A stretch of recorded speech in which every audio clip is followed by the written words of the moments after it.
पढ़ेंगे, मंदिर के वातावरण में भी रहेंगे, मंदिर के आसपास भी रहेंगे, बचपन से उनकी आंखों को आदत होना चाहिए भगवान को देखने की। और 2-3 महीनों से मैं यहाँ पर आ रही हूँ तो मुझे बहुत अच्छा लग रहा है। और तन्मय को भी पूरे हफ्ते भर बहुत उत्साह रहता है यहाँ आने के लिए। सुबह से उसको एक बार में ही उठ जाता है, दूसरी बार नहीं उठाना पड़ता है।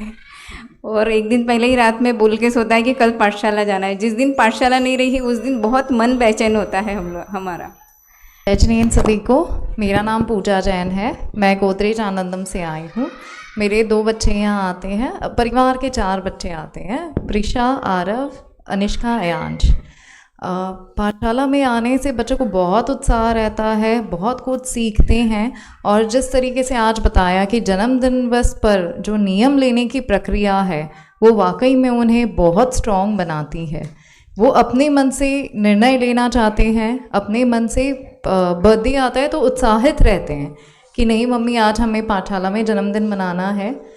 और मेरा बेटा 3 साल से यहाँ आ रहा है और मुझे यहाँ पे आके बहुत मतलब बच्चों को भेजना बहुत अच्छा लगता है। मेरी 2 साल की बेटी भी यहाँ आती है और मेरे घर में 4 बच्चे हैं, चारों यहाँ आते हैं। वो भाई जो जाते हैं उसके तो उसके साथ उसे भी जाना होता है और उससे छोटा जो अभी 1 साल का वो भी आने को बोलता है। पहले बहुत घबराती थी कि कैसे आएगा, इतना छोटा सा है कैसे पढ़ेगा, लेकिन उसको हर चीज़ बहुत अच्छे से लर्न होती है। उसको सिर्फ एक मोटिवेशन की ज़रूरत है कि बेटा आपको ये पढ़ना है, तो वो एक बार में लर्न करेगा। ऑलवेज एक्साइटेड रहता है सतपथ पाठशाला के लिए। हम लोग 3 साल पहले नागपुर में आए। सतपथ पाठशाला के बारे में सुना तो पहले ही से था और यहाँ आकर हम लोगों को जोड़ने का मौका मिला, बहुत अच्छा लगा।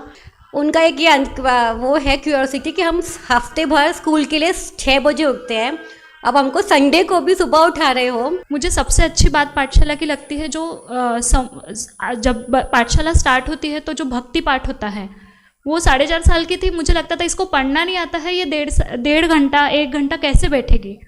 स्कूल जाती है जब मुझे उठाना पड़ता है 3 से 4 आवाज़ देके कि हर्षिका उठ टाइम हो गया है, मम्मा 2 मिनट करती। लेकिन पाठशाला के लिए वो मुझे उठाती है 6 बजे संडे को, मम्मा उठो मुझे वैन तक छोड़ दो, फिर सो जाना लगे। 3 साल का था, अभी तो 5 साल का है, तब से ही हम आते, 3 साल ऑलमोस्ट हो चुके।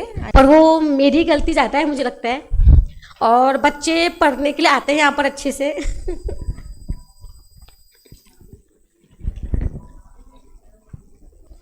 मुझे लगता है कि मैं उनको नहीं पढ़ाती हूँ, पर वो कल इतने एक्साइटेड थे एग्ज़ाम के लिए कि नानी के घर आए, नानी के साथ उन्होंने पढ़ा यहाँ के। पर मैं यही कोशिश करूँगी कि उनको आगे पढ़ाऊँ। जैसे हम भी जो संस्कार हैं हमारे माँ बाप ने हमको दिए हैं कि भले ही दूसरे धर्म में है पर अपना धर्म का जो पालन हम करते हूँ, मैं करती हूँ और मेरे बच्चे भी करते हैं, तो मुझे बहुत अच्छा लगता है कि हाँ कि वो मंदिर आना, उनको पता है क्या सही है क्या गलत है। तो मैं यही कोशिश करूँगी कि आगे भी अपने धर्म से जुड़े रहें, सच्चे धर्म से।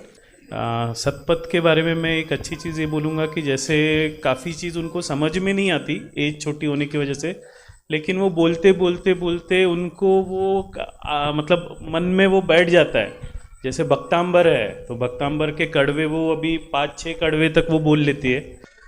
बचपन में मैं कुछ ही समय के लिए पाठशाला जाया करता था, बट अभी मुझे ऐसा लगता है कि मेरी बच्ची को जब तक वो आ सकती है यहाँ पे आए हमेशा। लेकिन कुछ चीज़ें ऐसी होती हैं जो हम कभी नहीं सिखा पाते और वो यहाँ पे रह के सीख जाते हैं। नहीं था, मतलब मम्मा जो पढ़ा रही है वो उनको उतना रहता ना कि वो बच्चा उतना माइंड नहीं करता है।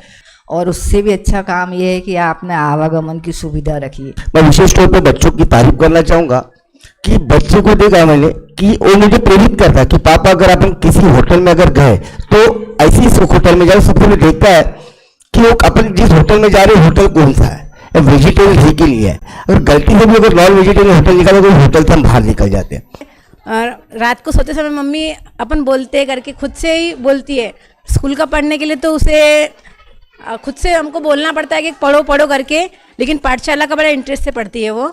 तो हमको ऐसा लगा कि हम अपने बच्चों को भी पाठशाला भेजना ही चाहिए, क्योंकि वीक में एक ही दिन होता है, तो इसीलिए यानी कि हमको लगा कि वहाँ ज़रूरी है, क्योंकि हमने तो ये पाठशाला कभी पढ़े ही नहीं है, तो इसीलिए हमको लगा कि हमें पाठशाला भेजना चाहिए। और यहाँ भेजने के पहले मुझे 1 या 1.5 साल पहले पता चला था कि यहाँ पाठशाला लगती है, तो कुछ ऐसा आप बुरा मत मानिएगा कि ऐसा पंथवाद का कुछ यहाँ सिखाया जाता है। तो मैंने ये जानकारी निकाली कि यहाँ कुछ ऐसा पंथवाद का नहीं है, सिर्फ अपना जैन धर्म के बारे में ही सिखाया जाता है। तो वो मुझे यानी कि अभी भी ऐसे कुछ लोग हैं कि अपने बच्चों को भेजने के लिए प्रोत्साहित है, पर वो इस कारण से नहीं भेज रहे हैं। तो मैंने, ये दीदी है सोनू दीदी, मैंने इनसे पूछा था कि ऐसा कुछ है, इन्होंने बोले नहीं दीदी, बोले कि ऐसा कुछ भी नहीं सिखाया जाता है, सिर्फ अपने जैन धर्म को प्रचार करने के लिए इन्हें अपने बच्चों को वहाँ सिखाया जाता है। देखो, इसलिए मैं तो सच बताऊं, शुरुआत से जो पाठशाला चालू की है तब से ओपन छोड़ दिया है। आप खुद देखें, खुद समझें, खुद बच्चे से पूछें, यहाँ आने वाले बच्चों से पूछें, क्योंकि काल निकृष्ट है, अवसर्पणी काल कहते हैं। जैन धर्म दुर्लभ हो जाएगा, इतना दुर्लभ हो जाएगा कि मैं शब्दों में व्यक्त नहीं कर पा रहा हूँ। दूसरे लोग जैन धर्म को कितनी नुकसान पहुँचाएंगे पता नहीं, हम खुद जैन दर्शन को नुकसान पहुँचाएंगे, एक दूसरे से ईर्ष्या करके, एक दूसरे से घृणा करके, एक दूसरे से उलझ के। यहाँ फर्स्ट टाइम आई हूँ और मुझे रिग्रेट है कि मैं अपने बेटे को यहाँ नहीं भेज सकी, क्योंकि वो 26 साल का है। बट आने वाली जनरेशन हमेशा यहाँ आएगी, मैं इसका आपको मतलब एक कंफर्मेशन देती हूँ। नहीं तो आप 26 साल के बच्चे को क्यों नहीं भेज सकते? सर वो यहाँ नहीं रहता। क्योंकि हमने ये पाठशाला ऑल एज ग्रुप के लिए लगाई है। तो ओम पहले पढ़ाई करने के लिए, लिखने के लिए बहुत ये करता था, लेकिन अभी वो बुक्स बहुत अच्छे से लिख रहा है और उसको भी अच्छा लगता है पाठशाला आना, और वह रोज अच्छे से कंठपाठ करता है। मेरा नाम डॉक्टर खुशबू डोसी है, मेरी बेटी सुकृति डोसी यहाँ पे आती है। मैं जिस दिन से नागपुर आई हूँ इस मंदिर से जुड़ी हुई हूँ, और मैं जिस दिन नागपुर आई हूँ उस दिन से इस मंदिर से जुड़ी हुई हूँ। मुझे ये पाठशाला बहुत अच्छी लगती है। बस एक छोटा सा सुझाव है, मेरी बच्ची छोटी उम्र की है, तो उनका जो सिलेबस है वो आप पहले साल के शुरुआत में ही बताइए कि बच्चों को ये पढ़ाया जाएगा, और उनका जितना कोशिश हो सिलेबस को पिक्टोरियल वे में बताया जाए, ताकि बच्चे जल्दी से कनेक्ट हो पाए। नाम डॉक्टर सुखेंद्र दोषी है, मैं सुकृति दोषी के पापा हूँ। सारे पेरेंट्स की बातें सुनते हुए मुझे एक चीज याद आई। अभी भैया ने बहुत अच्छा बताया कि बाहर 500-600 लोग पाठशाला में आ रहे हैं, शिकागो है, बाकी सारी जगह है, पर आप एक चीज नोटिस कर रहे हो कि आज की दुनिया में वो लोग संस्कृत सीख रहे हैं, वो लोग हिंदी सीख रहे हैं, और अपन अपनी भाषा, अपनी शैली, सारी चीजें भूलते जा रहे हैं। तो मेरा भैया से यही निवेदन है, जैसे आप बाकी के देशों में ये सारी चीजें फैला रहे हो, अपना जैनत्व, जैन आगम और जैन तत्व सब आप जागरूक रख रहे हो, इन मूल्यों को पाल रहे हो, नई पीढ़ियों को सिखा रहे हो, वैसे भारत में नागपुर छोड़ के और बाकी सिटीज में कैसे कर सकते हैं?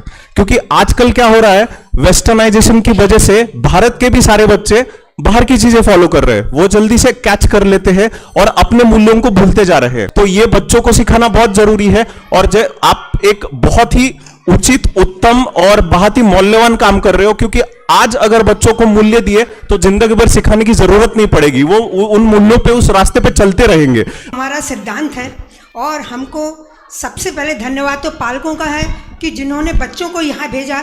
और दूसरा मुझे एक बात और कहनी है कि आज जब यहाँ पर इतनी संख्या मैंने देखी आप लोगों की, तो बड़ा मुझे हर्ष हुआ मन में, और मैं निवेदन करता हूँ कि आप सभी भी कम से कम 4 संडे में से 1 संडे, 2 संडे, जितना समय होता है यहाँ पर आएँ। और युवा वर्ग की भी यहाँ क्लास चलती है, और प्रतिदिन तो आपको पता ही है यहाँ पर हमारे विपिन जी भाई साहब का प्रवचन होता है सुबह 8:15 बजे से 9 बजे तक का। तो उसमें भी आप प्रतिदिन जब भी आपको समय हो आप आएँ, और बच्चे को यदि आपको लगता है कि इसको सोने देना है, बच्चा बोल रहा है, तो मैं कहूँगा आपसे सप्ताह में 1 दिन स्कूल की छुट्टी करा दो, तो अभी आपके वो फायदे का सौदा है। 1 दिन छुट्टी करा दो, बेटा आज तू सो ले, पर संडे को तेरे को पाठशाला में जाना है।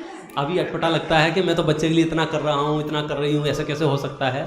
लेकिन अगर संस्कार उसके पास नहीं रहे तो उसको कठोर निर्णय लेने में तकलीफ नहीं होगी। संस्कार उसके पास रहे, संवेदनाएं उसके पास रहेंगी, वो परिवार का भी ध्यान रखेगा, अपना ध्यान रखेगा, समाज का ध्यान रखेगा, और पूरे राष्ट्र में सहयोगी होगा। इसलिए यदि आप लाख रुपए वहाँ खर्च करने की ताकत रखते हो, तो मैं कहता हूँ 10% भी यदि आपने धार्मिक शिक्षा पे खर्च किया, आप उसकी ज़िंदगी को बेहतर बना देंगे। बस इतना से कह के मैं विराम लेता हूँ। आप सब यहाँ पधारे, पुनः पुनः आपका बहुत बहुत आभार।